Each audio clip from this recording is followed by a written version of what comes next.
Stasera si festeggia un'opportunità, anzi la ripresa di un'opportunità.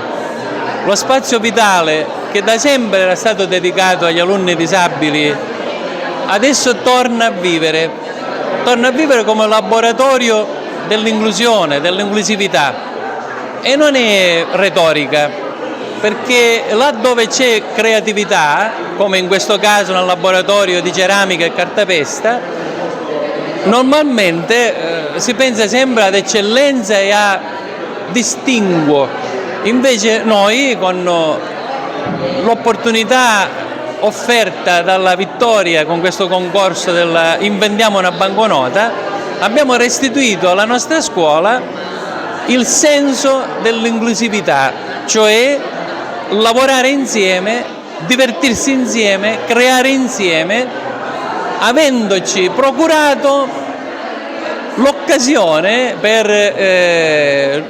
recuperare qualcosa che era nostro da sempre.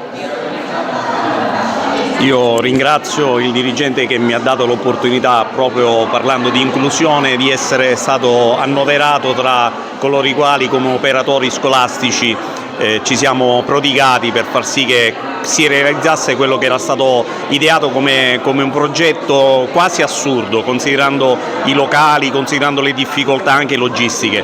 Però questo ci fa capire come quando c'è la volontà di fare qualcosa di bello, qualcosa che parte bene, finisce altrettanto bene.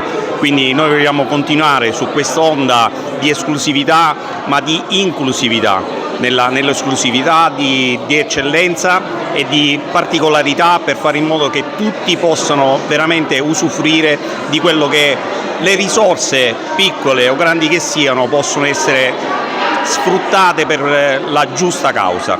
Quindi grazie dell'opportunità e veramente siamo contenti di far parte di questa comunità.